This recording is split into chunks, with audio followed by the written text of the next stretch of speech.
¿Cómo está? Levantes en 90 segundos. Lo esencial para empezar tu día bien informado. Estas son las claves del día. Las claves del día: un hombre de 50 años y una mujer de 36 fallecieron este domingo. Esto luego que un girocóptero, inicialmente reportado como helicóptero, capotara cerca de la pista del aeródromo Cabo I Juan Román de Puerto Aysén. Según los testigos, la aeronave ya había realizado un primer sobrevuelo sin problemas y el accidente ocurrió durante una segunda maniobra. Las víctimas serían residentes de Coyhaique y participaban en las actividades vinculadas al club aéreo local. La DGAC y la Fiscalía investigan las causas de este siniestro, entonces, que termina con 2 personas fallecidas. Clave número 2 del día de esta jornada, y es en materia internacional, porque Perú ya votó este domingo para elegir a su próximo presidente de la República. Más de 27 millones de peruanos fueron parte de los comicios este domingo, la segunda vuelta presidencial que enfrenta, recordemos, a Keiko Fujimori y también a Roberto Sánchez. Una elección que busca definir al próximo presidente de Perú tras una década, tras 10 años marcados por inestabilidad política. El proceso se desarrolló bajo estrictas medidas de seguridad y con una alta expectativa por lo ajustado de la contienda.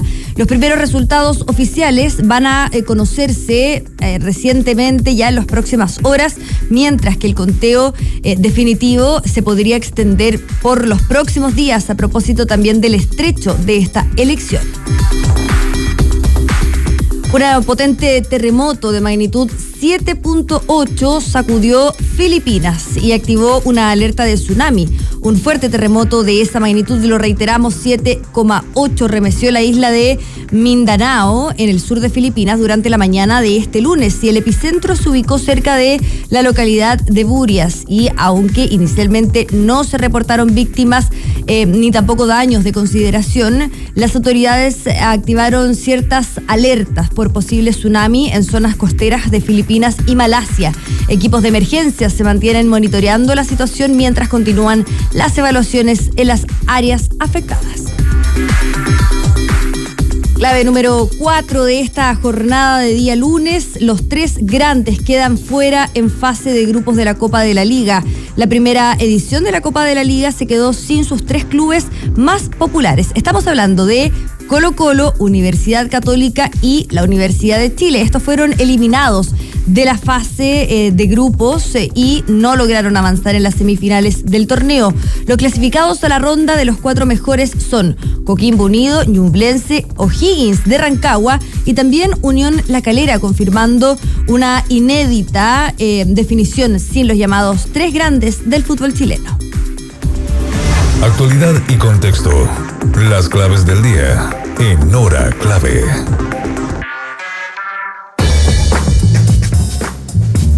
Y por supuesto se viene una nueva jornada intensa en materia política. La mega reforma va a seguir siendo discutida en el Senado. Recordemos que esta se encuentra en segundo trámite constitucional. Hay otros proyectos que fueron anunciados por el presidente de la República. Y para hablar de estos y otros temas, estamos justamente en contacto con la presidenta del Partido Socialista, Paulina Bodanovich. Senadora, bienvenida a Hora Clave. Hola Daniela, ¿cómo estás? Muy buenos días. Muy buenos días. Senadora, partiendo la jornada, no puedo dejar de preguntarle por esta situación que se genera el día de ayer, ¿no es cierto? Afiches que se conocen en donde se observa a la figura del presidente de la República como Pinocho, con la nariz de Pinocho y señalándose Kast mentiroso. Usted ha señalado que no autorizó esta afiche. Si nos puede comentar.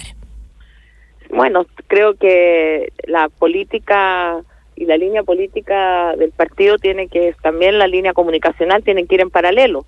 Nosotros estamos haciendo un esfuerzo grande por mantenernos dialogantes en el Congreso, dialogantes en el sentido de buscar alguna fórmula de acercamiento con el gobierno, que hasta ahora ha resultado inoficiosa, tanto en la Cámara de Diputados como en el Senado.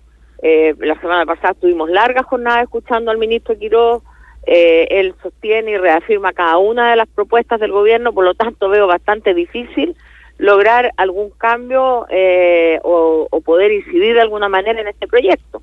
Dicho eso, si uno está conversando y tratando de que este proyecto no se apruebe en los términos en que está, evidentemente hay un error comunicacional, pero que es político, al denostar al presidente a través de esta caricatura. Algunos dicen, bueno, esto es como, ¿cómo se llama esto?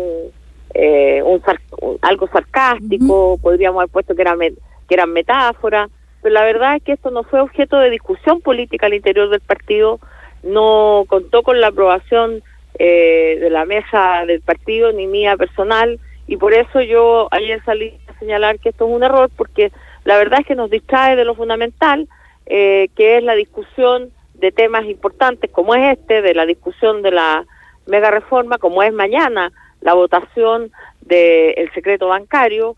Entonces creo que la foto es mala, la idea es mala, algunos creen que no es mala, pero en fin, aquí la línea política del Partido Socialista es una, y ya hemos señalado que ese material no se va a distribuir, y con eso yo creo que tenemos que preocuparnos ahora de continuar trabajando como lo hemos hecho hasta ahora, y hay fotos malas, esta es una, pero hay otra foto muy mala, que es la de los 14 detenidos del Tren de Aragua, que tenían cuentas corrientes, que ha habido toda una operación que afortunadamente desbarata esta red, que tiene lazos hasta Colombia, según se ha ido sabiendo ahora, y creo que ahí también mañana la foto de quienes voten a favor y voten en contra es una foto importante.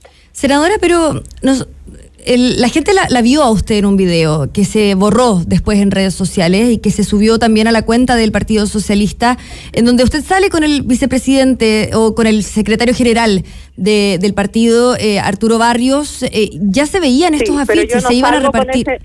Yo no salgo con el folleto, salgo. Pero los afiches están en la mesa. Salgo informando a la gente lo que eran las medidas de esto, y la verdad es que ya retiramos el material, se va a hacer la jornada de distribución de información que estaba prevista, pero con otro material. Pero no se entiende cuando usted dice sí, vamos a intentar retomar el contacto ahí con la senadora Paulina Bodanovich, presidenta del Partido Socialista, quien conversa con nosotros a propósito de varios temas, entre varios esta polémica que surge por este afiche que se iba a distribuir y que se baja tras una conversación con el viceministro tanto del Interior como también de la Secretaría General de Gobierno. Estamos hablando de Claudio Alvarado. Senadora, ahora sí, retomamos el contacto. Disculpa que voy en camino aquí al doctor y se cortó el... No se preocupe. Yo le preguntaba, ¿usted no vio entonces este afiche? Porque en este video que se viraliza, ¿no es cierto?, en algún momento y se borra, está este folleto sobre la mesa. Sí, mire, había varios materiales impresos y evidentemente este material yo no lo autoricé. ¿Quién lo autorizó? ¿Se filtró? Bueno, mire, esto ya es un tema que nosotros ya tomamos medidas al interior del partido. ¿Qué medidas? No se va a distribuir, hemos dado las explicaciones de rigor y vamos a concentrarnos en lo que es importante, que para nosotros no solamente el trabajo parlamentario, es el trabajo con los alcaldes, lo que ocurrió la semana pasada, donde los alcaldes transversalmente, bajo la dirección de nuestra vicepresidenta del partido, Karina Delfino, alcaldesa de Quinta Normal, tomaron un acuerdo bien importante en orden a que el daño que hace este megaproyecto, hoy día a las 2:30 nos vamos a reunir con ellos en el Senado, todos los senadores de oposición, buscando también que el gobierno entienda que lo que se les está diciendo por parte de los alcaldes es importante, lo que dice el Consejo Fiscal Autónomo, que va a estar a las 10 en la Comisión de Hacienda, es importante, lo que dice el CEP, que no es una organización precisamente de izquierda, que cuestiona el financiamiento de este proyecto, que carece de financiamiento, es importante, porque nos parece que el ministro tiene que escuchar las distintas opiniones y escucharlas en el sentido de tomarlas, no solo de ir a sentarse y tomar notas, sino de ir mejorando y corrigiendo el proyecto, que claramente tiene serias deficiencias de fondo. Senadora, ¿qué habló con el viceministro Alvarado cuando este se comunica con usted? ¿Él se comunicó con usted o cómo fue ahí? Mire, yo no comento las conversaciones privadas. Pero bueno, él salió también a decir que la historia del Partido Socialista no merece desdibujarse en este tipo de publicaciones. Le reitero, solamente para que quede claro, ¿usted no vio este afiche? Por eso yo puse un Twitter ayer que creo que es bastante aclaratorio, y con eso esperaría yo que demos por zanjado el tema y que podamos proseguir con las cosas que a la gente de verdad le importan. La idea de hacer un folleto explicativo de los efectos de la reforma creo que es una buena idea, la sostengo, la vamos a distribuir este fin de semana. Evidentemente vamos a hacer otros folletos que no tengan la imagen que causó polémica y en la cual yo no estoy de acuerdo. Oiga, ¿y qué medidas se tomaron a propósito de esto? ¿Tiene algún otro tema o no? Porque sí, tenemos más temas, pero para cerrar ¿qué medidas se tomaron?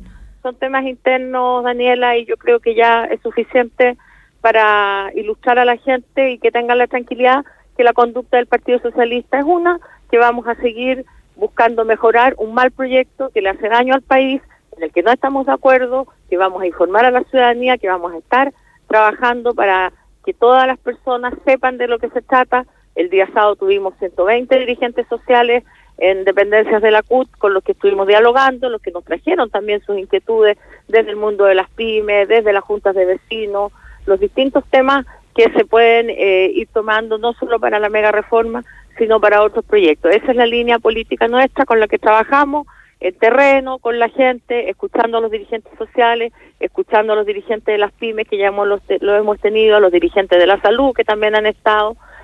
Hoy día vamos a estar con los alcaldes en el Senado y, como digo, también en la Comisión de Hacienda vamos a recibir bastantes personas que van a ir a comentar este proyecto y, como he señalado, espero que también el ministro tome en consideración esto y también que considere el ministro las críticas que ha habido durante estos días a los cobros al CAE, que no se ajustan a derecho según lo ha indicado la Corte, no es algo que una apreciación personal, que también se le cobren impuestos a las casas de juego virtuales que no están legalizadas. También me parece algo grave que ocurre en otra dependencia del Ministerio de Hacienda, que es el Servicio de Impuestos Internos. Entonces, a mí me parece que hay temas que están afectando a la gente porque que a alguien lo dejen sin sueldo, so pretexto de pagar la deuda del CAE, que por supuesto tendrán que pagarla. Quienes tienen que pagar, hay días para cobrar, pero lo que no puede pasar es que de un día para el otro la gente amanezca saldo cero en su cuenta una vez que le han pagado el sueldo. Eso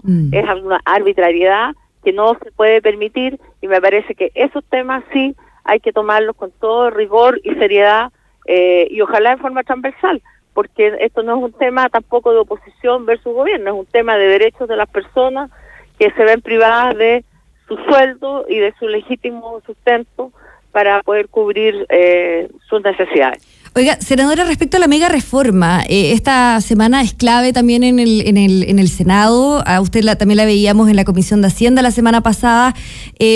¿Cómo ve el tono del Ejecutivo, el tono del ministro Quirós, que, por ejemplo, se refería al senador Ibáñez como diputado? Ahí también se genera un aire de risas en su momento para desdramatizar, pero también habla de fraude social para referirse justamente a el cobro de deudas del crédito conaval del Estado, entre otros aspectos. Y le agrego, ayer en esta programa de Presidente Presente que tiene el Presidente de la República, el mandatario emplaza a dejar la discusión entre pobres y ricos, todo esto en la discusión de la mega reforma. ¿Cómo ve el tono del Ejecutivo en ese proyecto?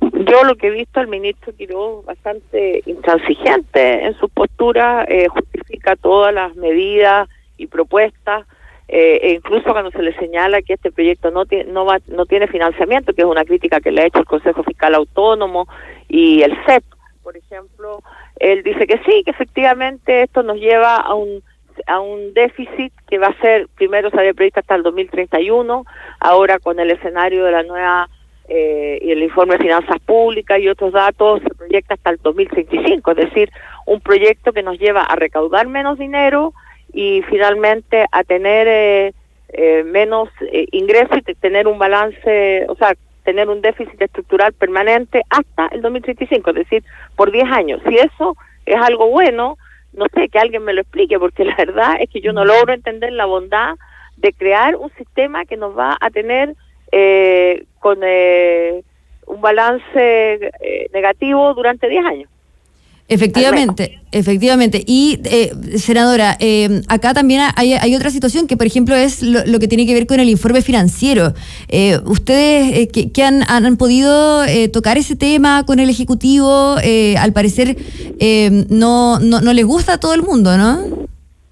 Es que, mire, el informe financiero del proyecto tiene que dar cuenta de cuál es el costo fiscal en el fondo de este proyecto. Y se adecuó el informe financiero a las modificaciones que se hicieron en la Cámara de Diputados, pero no se adecuó, por ejemplo, al nuevo informe de finanzas públicas. Si se adecuara, evidentemente el déficit sería mayor.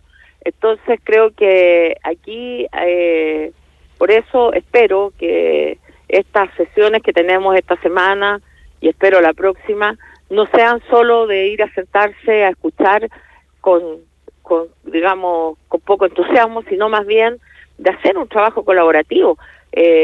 Lo que voy a plantear yo hoy día es que hagamos lo que se hizo en la reforma previsional, que es tener una discusión con una mesa técnica que vaya buscando mejorar las normas, pero eso hasta ahora no es bien recibido por el Ejecutivo. Entonces, yo espero que de verdad entendamos que el escenario de nuestro país es un escenario complejo, que está afectado además por la guerra, que está afectado por la forma en que se aplicó el MEPCO también.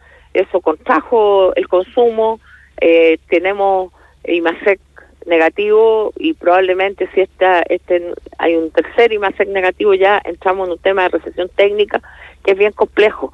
Entonces el gobierno tiene que ir tomando medidas conforme al escenario que se va presentando. Más allá de que le eche la culpa al gobierno anterior de todo, yo creo que eso tiene un límite porque hoy día hay un escenario que se está dando, creado en parte también por medidas que se tomaron, pero también por una situación internacional que no termina y que tiene que ser considerada para efectos de ver cómo se va paliando la situación para la gente.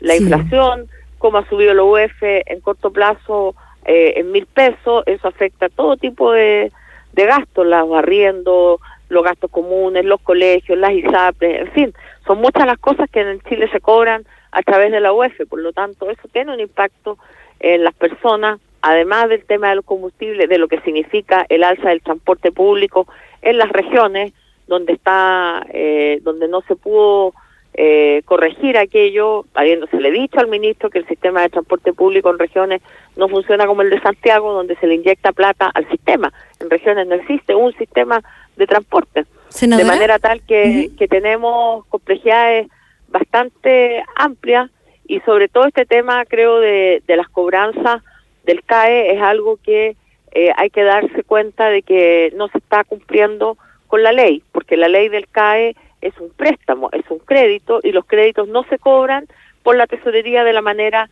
que lo ha hecho en este caso y como lo digo, incluso esto hay pronunciamientos judiciales que así lo avalan, de manera tal que ahí tiene que haber una pronta respuesta desde el Ministerio de Hacienda para revertir esta situación anómala e injusta. Senadora, hoy día se presenta la acusación constitucional en contra del exministro de Hacienda, Nicolás Grau, entendiendo que usted es jurado en el trámite de una acusación, pero esta todavía no es ingresada. Se va a ingresar durante la tarde de este lunes.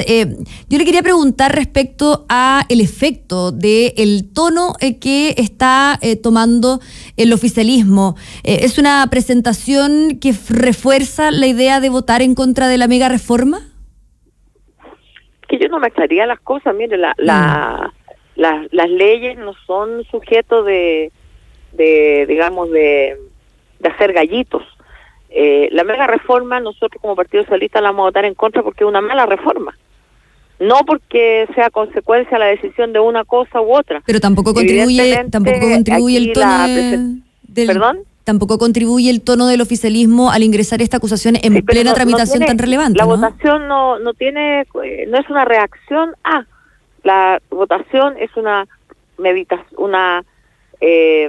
acción que es meditada, fundada, que tiene que ver con el estudio que hemos hecho del proyecto, con mejoras que se le pueden hacer o cambios, porque mire, el diagnóstico podemos coincidir que es necesario que el país tenga crecimiento, sí, que es necesario simplificar los permisos sectoriales también, pero lo que no puede ser es que producto de esto bajemos los impuestos de una manera drástica sin que exista ningún tipo de compensación en los ingresos, porque entonces cuando el presidente dice que terminemos con esto de los pobres y los ricos, claro, eso es fácil señalarlo, pero la verdad es que aquí se están bajando los impuestos a las empresas y hay una oposición por parte del gobierno a considerar aumentar los retiros de los impuestos a los primeros retiros de utilidades, que es una de las formas que se usan para compensar y que es lo que nosotros también hemos venido planteando. Entonces, a mí me parece que quedarnos siempre en los eslogans no contribuye a que le demos solución al problema real que tenemos. ¿Queremos crecimiento? Sí. ¿Queremos que se modifiquen o simplifiquen permisos sectoriales? Sí, pero también conciliando el respeto al medio ambiente, no cayendo en la desregulación. Entonces, ese escenario hay que trabajar para que se pueda llevar a cabo, pero como le he dicho, yo no veo mucha disposición, por decir ninguna, del ministro Quiroga al respecto. O sea, no influye el ingreso de esta acusación en lo que será la tramitación de la mega reforma. Es que no es que no influya, sino que simplemente la votación en contra de este proyecto no tiene que ver con algo coyuntural que es esta presentación. Ahora, tampoco favorece el ambiente. Usted entenderá que no es grato escuchar todas las cosas que se han dicho, porque así como se hizo tanto énfasis en la foto del famoso folleto, yo no he escuchado que se critique a la cantidad de calificativos que se han preferido en contra del presidente Boric, del gobierno, del ministro Grau, por parte del oficialismo, donde se les permite decir cualquier tipo de epítetos. Entonces, ojalá se pueda mantener el respeto y esa mala idea de insistir en echarle la culpa al gobierno anterior de todo, que evidentemente es una estrategia política, ojalá no tenga repercusiones mayores, porque la verdad es que siempre ha sido el espíritu de la oposición poder conversar, poder mejorar este mal proyecto, como dio cuenta de eso en la Cámara de Diputados, la presentación de 7 indicaciones que mejoraban el proyecto, que iban en un buen sentido y que el gobierno no consideró. Claro, se lo pregunto porque hay parlamentarios de su partido, de la oposición, que señalan que una acusación constitucional de estas características en contra de un exministro del gobierno anterior sí influye en el marco de las negociaciones o de las conversaciones con el Ejecutivo. Usted dice que no mezclaría las cosas, por eso se lo pregunto. Bueno, yo formo parte de la Comisión de Hacienda y voy a hacer todos los esfuerzos porque el proyecto sea cambiado, porque sea modificado, que el gobierno retire aquellas normas que le causan perjuicio al país. Voy a seguir insistiendo en aquello porque creo que es lo que corresponde. Va a seguir en la conversación con el Ejecutivo. Senadora Paulina Bodanovich. No, mire, más que conversación, ¿sí? Porque aquí conversación no hay, porque el Ejecutivo no se abre a conversar, es a buscar que un mal proyecto, como corresponde en el Congreso, se considere por el Ejecutivo, por el Gobierno, lo que van a explicar los expertos que asisten a las comisiones. Entonces, que el Congreso tenga un efecto, que la tramitación en el Congreso sea la adecuada y sea considerado lo que se dice ahí. Entonces, porque si no se entiende para qué vamos a tener 30, 40, 50 audiencias si el Gobierno no se va a mover un ápice. Claro, entonces pero, aquí la carga no está en la oposición.